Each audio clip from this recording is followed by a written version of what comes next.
Hey, welcome to Marketecture. I'm Zach Rogers. So with this episode, we're departing from our usual editorial format to talk about Twitter, what's been going on for the last week with this company as it pertains to the advertising business. I'm joined by Ari Paparo and Eric Seufert. Hey, guys. Hey. Hey there. What's been going on Twitter? I haven't heard anything. So we're the last people to weigh in on this, I think. But let's start with this sort of very high-level question. Ari, how would you kind of sum up where we're at right now with Elon Musk and Twitter and ads? It's a shit show. So it didn't have to be. Just because the company changed ownership and is having some layoffs, that didn't have to turn into a crisis. But this seems to be a crisis of Elon's own making, where he's scaring off advertisers essentially by saying provocative things and pointedly calling out advertisers for potentially lowering their spend or being on the wrong side of free speech or otherwise entangling their needs with some of his point of view on why he bought Twitter. And I think he's absolutely making it worse for himself. Oh my, yeah, I couldn't agree more. I think he seems to be unable to differentiate his own political views and economic views from his kind of stewardship of this company. And it's hurting him for sure. Before we jump into some of the specifics, Eric, any high-level thoughts on what we're seeing play out over the last week? Well, I mean, I think we've all now been disabused of the notion that this is 4D chess or that there's some big master plan or like brilliant strategy at play here. Like, he's learning about the business in real time. And it's just shocking how little knowledge he possessed going into the transaction about the fundamentals of the business. And unfortunately, I think we're going to see him start to learn about things like the importance of content moderation, right? The importance of having like a fact-checking team and all these things that he's always lambasted and you know, sort of ridiculed as unnecessary or incursions into free speech. Like, I think we're going to learn, or he's going to unfortunately learn how important those are. And we're all going to sort of be worse off for that. Yeah, I thought there was going to be sort of a delay between the fuck around stage of this and the find out stage of this, but they seem to happen all at once. Yeah. Yeah. Yeah, right. And that's a terrible combination for advertisers, as we'll see. So here's some of the facts that we know. A partial list here of advertisers that have suspended their Twitter advertising. As of today, we're recording this on Friday, November 4th. General Mills, Audi, General Motors, Mondelez, Pfizer, Volkswagen, and we know IPG has strongly encouraged advertisers to pause their ad spend while they wait to see what happens. That's quite a list. On Twitter, yeah. All big brand advertisers that we know of. I mean, there might be more advertisers that are more performance-oriented that are pausing to see how this plays out. We just don't know about them. So we saw this happen in summer of 2020 with YouTube. Advertisers fled YouTube as, you know, part of a semi-orchestrated withdrawal from the platform. A lot of it was around brand safety concerns.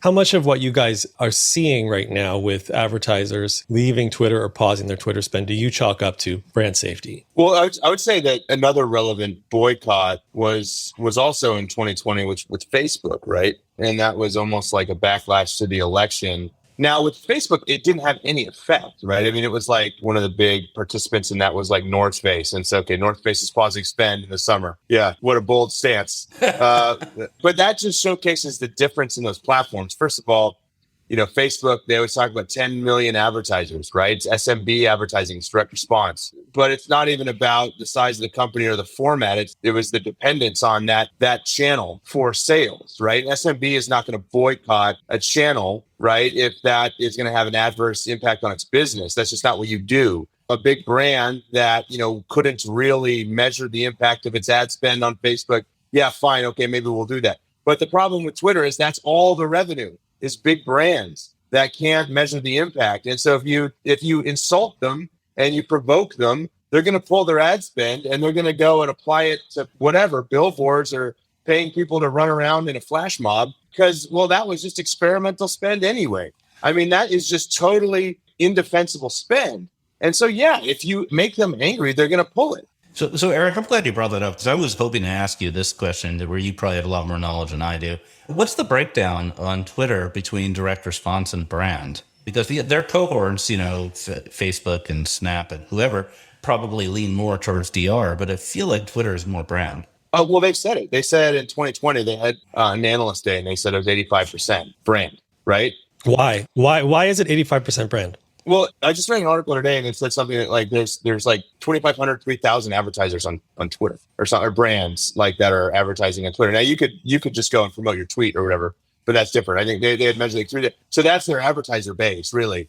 My sense is it just first of all, it doesn't perform as DR spend, and so you just can't. I mean, I've tried numerous times, and usually what you see with like a DR advertisers is they'll have like some kind of track record of having gone to Twitter. It's like, oh, we tried it 6 months ago, we tried it a year ago, but then our account rep reached back out and they told us about how they made, these significant improvements to the platform. We should try again. So we drop another 10 or 20K on the platform, get zero return. And there's just no measurability. It's like, yeah, guys, sorry. I love Twitter. I'm a power user, but I just can't spend money with you. And that's just like a recurring theme. So the DR tools just aren't really effective.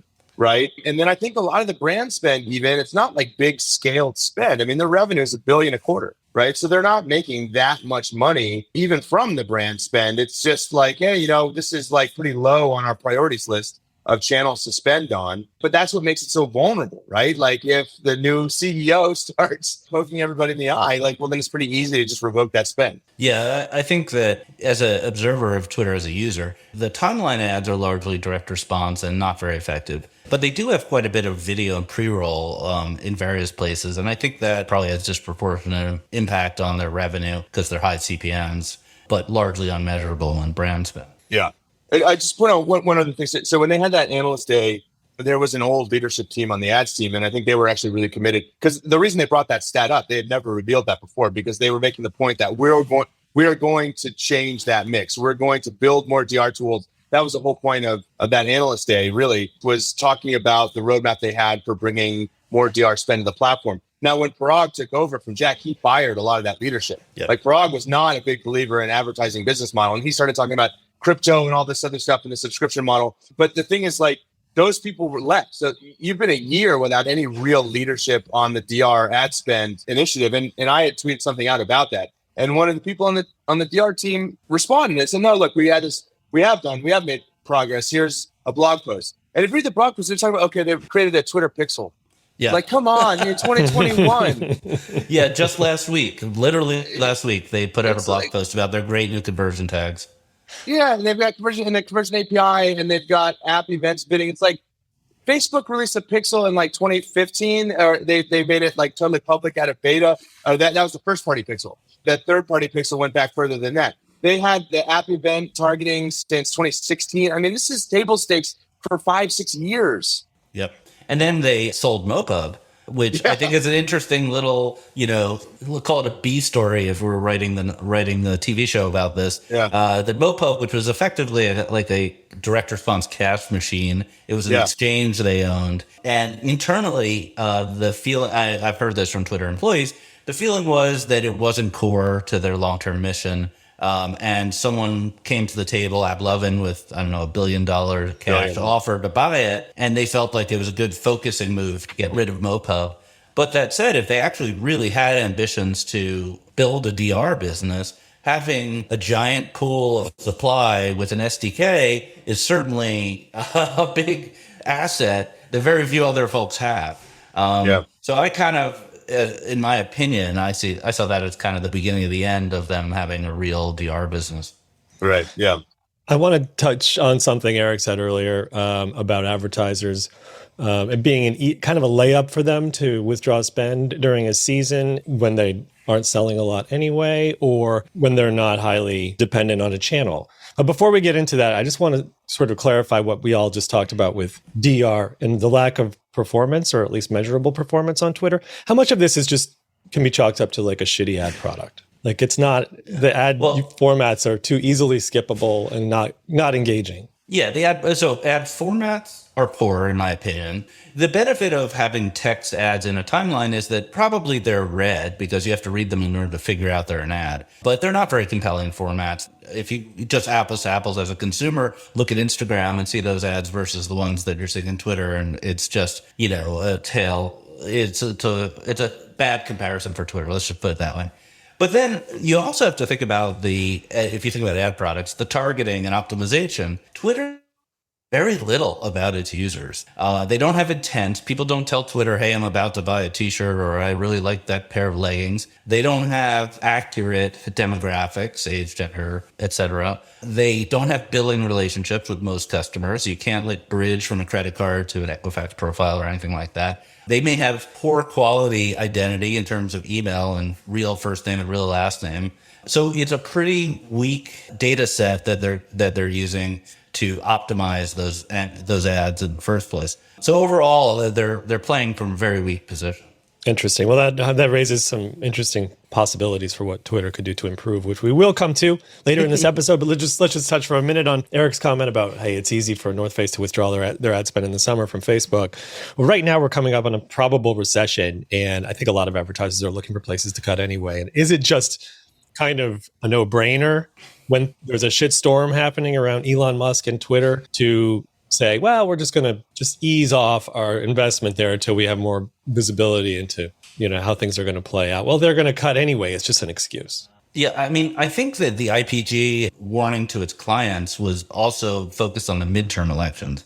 So it's kind of the worst possible timing is in a week or two prior to a very momentous political event that's highly controversial to put this company under the leadership of someone controversial, and also to bring to the fore all the controversial issues.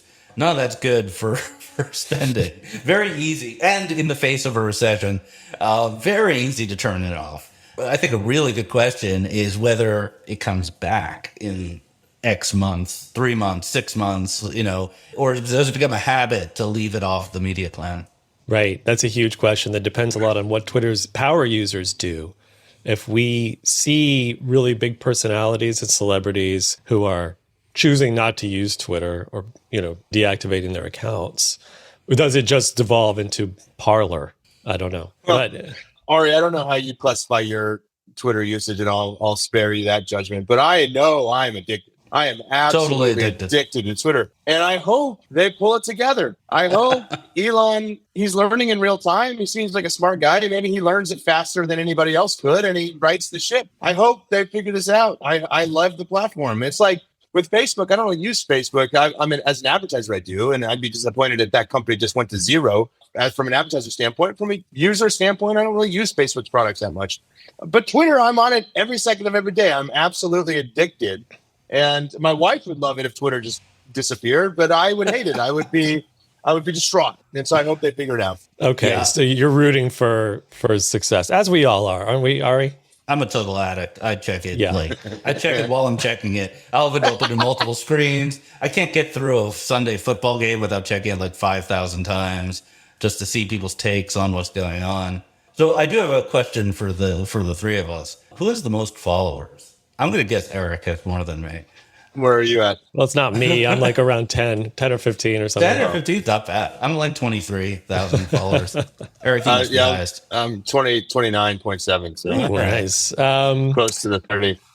No, I've only got like just over 5,000. So you guys have me beat. I am not a Twitter addict. I do check it periodically throughout the day, but I find the discourse on Twitter disorienting and not productive. I think it's a great place to watch people dunk on other people, and like there's some really clever and some really thoughtful insights there, but it's just there's too much noise. The signal to noise is too difficult for me, and I'm not going to invest a ton of time engaging on Twitter. I don't get paid to do that, but it is a great place to watch what sort of the cultural and business and tech conversations are. Are you going to pay the $8? No. I mean, it depends on what it comes with. I'll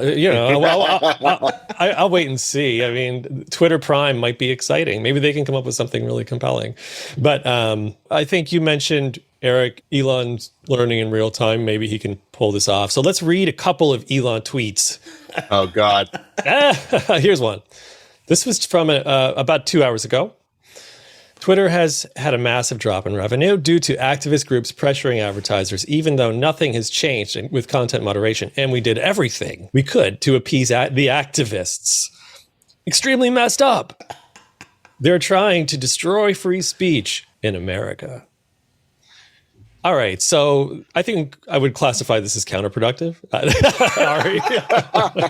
Yeah. I mean, unless he's trying to get the bond holders to give up already, I think it's pretty counterproductive. You can hear some screams from like Morgan Stanley headquarters in Midtown when this one went out.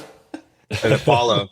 Well, so this is here would be a vote in favor of 40 chess, right? So he's got Apollo, he's got some of the most sophisticated institutional investors in the world in the consortium, right, to buy, and a lot of his own personal money, but not all. The entire purchase price was paid with it. He raised debt, and then he also had equity investors with him. And I just don't think he would be totally reckless with their money, because they're the ones that he's going to depend on for the rest of his life, right? And it just feels unlikely that. It would just seem unlikely. It would seem to not be realistic that he went into this thing not knowing anything about the business and not understanding that when he just started bloviating and shooting off hot takes with a machine gun pace, that he would start pissing off advertisers and they would full spend. But just a superficial take is that's what's happening. And I'm just wondering, is there real strategy behind this? Right. And I'm just less and less convinced that there is, as the tweets scroll on, right? It just seems reckless. It seems to me like he has a product plan. He's a product guy in his heart. He has a product plan around payments, around verification, around potentially like an OnlyFans like competitor where you'll have, once you're verified and you get payments, it's easy to put, videos or other material behind a paywall and take a piece of that. That all sounds very thought through, or at least that's superficially thought through. I think it's pretty obvious that he has no idea how the advertising market works. Right. And his first tweet, I don't know if you're going to get to this, Zach. Well, I mean, the more charitable tweet to quote would be the Hellscape tweet. Yeah. Where I don't have it in front of me, but it was like, Twitter will not become a hellscape. Advertiser relationships matter to us, which was the responsible thing to say. I don't know if someone told him to say it, but since I think that was written for him. It was written for him. Yeah. This is very similar to when Trump would say something halfway intelligent and you just knew someone else wrote it for him. Yeah. The tweet that bothered me, I get a little worked up on Twitter sometimes, was when he ran that poll. I don't know. All the days are kind of melding together. So I don't know. Maybe it was 2 days ago. Maybe it was this morning. I have no idea. But he wrote a poll that was like, what do advertisers want? And the two options of the poll were free speech or political correctness. And political correctness was in quotes. In quotes. So this aggravated me on two levels. One is, obviously, it's a straw man bullshit poll, which just upsets my sense of decorum in general. But put that aside. What really upset me is that his just cluelessness that advertisers don't care about either of those things at all. Right.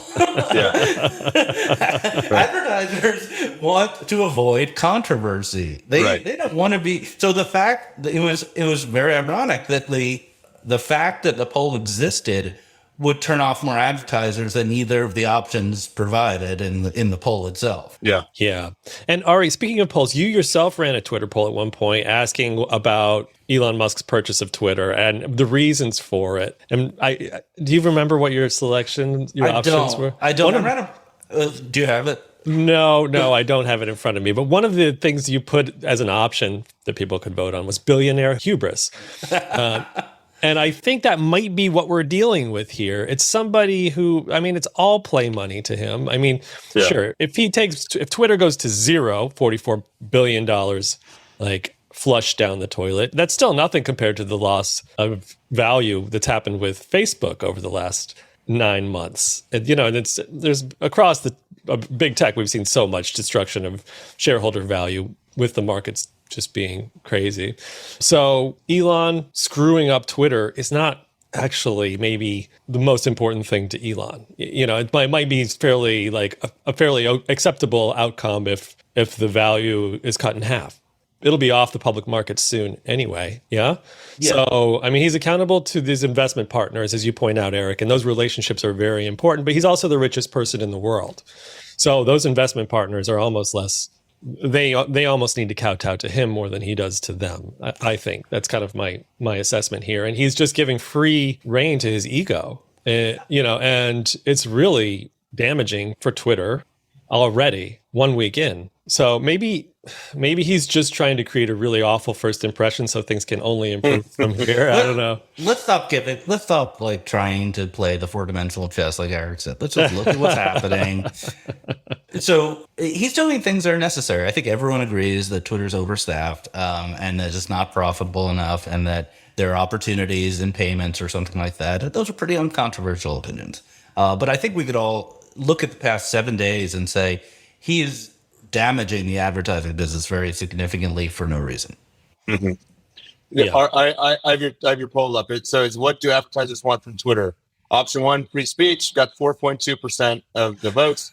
A shit posting CEO, option 2, it got 23% of the votes. And then finally, ads that perform, which thankfully got 72.8% of the votes, which was missing from his original poll, which, you know, was totally free of any sort of actual connection to advertising as a driver of business outcomes, right? He thinks advertisers are just like the liberal elite or the media elites, and they either give you their money because you agree with them, or they withhold your money because you disagree with them. That's not the way advertising works as a business. Yeah, this reminds me a lot of early days of Google, and I may have this story messed up, but in the very early days of Google, I believe one of the very senior executives, maybe it was Shashir or someone in the advertising group, told the WPP people, "You're not our customers. Your customers are our customers. You're just a middleman." And that statement was reported widely, and basically it was the biggest FU possible to the agency world, and it showed effectively the naivete of Google in the early days, that they had no idea how advertising worked. And I feel like that's the most similar event to what's going on right now with the new management. Mm-hmm. Yeah, right. Okay, so let's talk about what Twitter should do. Ari, you want to kick off? No, we're just talking advertising, not as a business. Right. Yeah. I mean, you could comment on the blue check marks or whatever, but no, we're talking about advertising. What steps should they take? Well, I think they have to bring in new leadership. So we didn't mention that I believe the head of sales and the head of marketing and the head of customer service all left this week. Yeah. So that's extremely damaging on its own, even without the fact that the new leadership has been insulting effectively to the advertising community. So figuring out who's going to run this advertising business is very important on the sales side as well as kind of the product side. As Eric mentioned, the longtime leadership of the advertising side was fired earlier this year. Bruce Falk and his team largely were let go. So that's step one, although it might be quite difficult because it's probably not the most attractive place to work right now. So step two is to rethink your advertising product. I would say almost from scratch. I don't think it's working very effectively, as Eric said, and I think as well known, the DR doesn't work much at all. So you probably, if I were involved in it, I would think about doubling down on brand, having bigger, more immersive video units, especially on the Discover tab and outside the timeline. Their videos are very small and usually play muted and are not really highlighted in the user flow. So I would probably look at that and see how I can make a pretty compelling video ad product that could restart the interest of brand. All right, fantastic. Eric, any thoughts? Well, I mean, I think the good news is that, to some degree, they don't have as far to catch up, to, the other DR leaders as they used to, right? So pre-ATT, I mean, obviously Facebook had run away, but now, I mean, it's been sort of yanked back to somewhere in the same kind of like, they're racing in the same race, at least. Facebook was, in a different city, in a different stadium before, and now at least they're in the same stadium racing against each other. And so that's a weird metaphor, but my point is, ATT did a lot to sort of reduce the degree to which Facebook stole all of this DR spend. And I think if they could come up with some compelling product, now maybe that's on-site commerce, right? Maybe that's being really innovative with the way they use SK Ad Network and thinking through a lot of the implications of the privacy sandbox stuff and being prepared for that. Building out some kind of on-site measurement system, on-device measurement system. I mean, there are things you can do that Facebook has not just completely run away with. And maybe you could be competitive. I do think the format needs work. I don't think Twitter is fundamentally out of alignment with a DR product. I think you could have a functional, high quality DR product on Twitter. I don't know that, but the bigger problem here is like to Ari's point, they don't have a lot of data. Yeah. And so you're going to have to find ways to collect more of that. I do think On-site shopping could be an interesting thing. I think they could do a lot more with Twitter Spaces, which feels like it's been under-resourced. I think they could do a lot more with messaging, right? I mean, I think, if you think about the ways that Facebook has been trying to expand its ad revenue, a lot of that has to do with like click-to-message ads. Maybe there's a possibility to do that on Twitter. I think Twitter functions best, and to your point earlier, or Zach, it functions best when you're talking about like real-time local news. That's its most indispensable form, right? Like the Austin airport had a power outage like a couple weeks ago, and like I got all the news from Twitter, right? Like that. And so how do you monetize that? How do you wrap? I mean, you could do like that. That's way more powerful for like local ads, right? If you could just find a way to group all those tweets together as like with like a local news kind of package, right? For some specific topic. And then you've got a whole bunch of like geo-related advertising that you could run against that, which I don't think they've even explored. So I think they have a lot of pathways to an effective DR ads product, but they need the people. They laid everyone off a year ago, right? That was working on that kind of stuff. And so I don't know that a lot of people would be lining up to go work these 996 hours apparently that people are working now at Twitter. So, that's maybe a bigger hurdle to clear. Wow. Yeah. Great thoughts, both of you guys. Yeah. I would only add I would accentuate what you both have already said about data collection. And I think just a more robust registration process where you're validating identity to some extent, asking for maybe a little more information about your users that can help inform a more robust kind of more effective advertising program, I think would be. Here's a crazy amazing idea. Like, if Elon really doesn't think advertising is going to be a big part of their future, they could just outsource the whole thing to Facebook. Just give the whole advertising business to Facebook to get a rev share. Yeah. I mean, the FTC would probably have something to say for it. Worth a shot. Or Microsoft maybe wants to take that. Yeah, Microsoft. They do everything else. Yeah, right. So let's see here. And then just to be clear, Eric, when you were talking about how they're catching up to Facebook a little, you're kind of speaking about the ARPU numbers, right? Average revenue per user. No, I just mean the effectiveness of the platform, right? Like, again, talking about they launched a Pixel last year. Well, okay, guys, you're 5 years late. They launched a Conversions API last year. Okay, you're 4 years late. I mean, this stuff was table stakes years ago. Got it. So last question is just like, can you think of a company like long in the tooth tech company, been around forever, that's been sucking wind for years, that's made a comeback? Yahoo, I guess. They're much smaller, but they're healthy. IAC, maybe. LinkedIn, I think LinkedIn maybe had like a renaissance under Microsoft's leadership. But okay, fair. I think LinkedIn is the best example of those three, probably. But I think generally speaking, it's pretty hard to bring a company back when there are cultural problems, when there are platform issues, and when the CEO is deranged, seemingly. So I don't think Elon will own this company 2 years from now. That's what I was thinking. I think that he'll take it private, he'll make a bunch of changes, and then he'll sell it to private equity. Yeah, or IAC or something like that for a fraction of what he spent. And he'll make zero. He'll lose all his money. Bondholders will get a little bit of their money back. But at least he'll have it in the rearview mirror, which is probably what he already wants at this point. Yeah, well, he wanted that 4 months ago, right? Like he was trying to get out of the deal the whole time. Yep. All right. Eric Seufert, Art Paparo, thank you so much for taking the time to do this special episode of Marketecture. If you like what you hear, subscribe and listen to more of this kind of content, plus our in-depth interviews with vendors. Thanks so much. Yeah, thank you. Thanks, Zach. Thanks for listening. New interviews are added every week at marketecture.tv and your favorite podcasting app.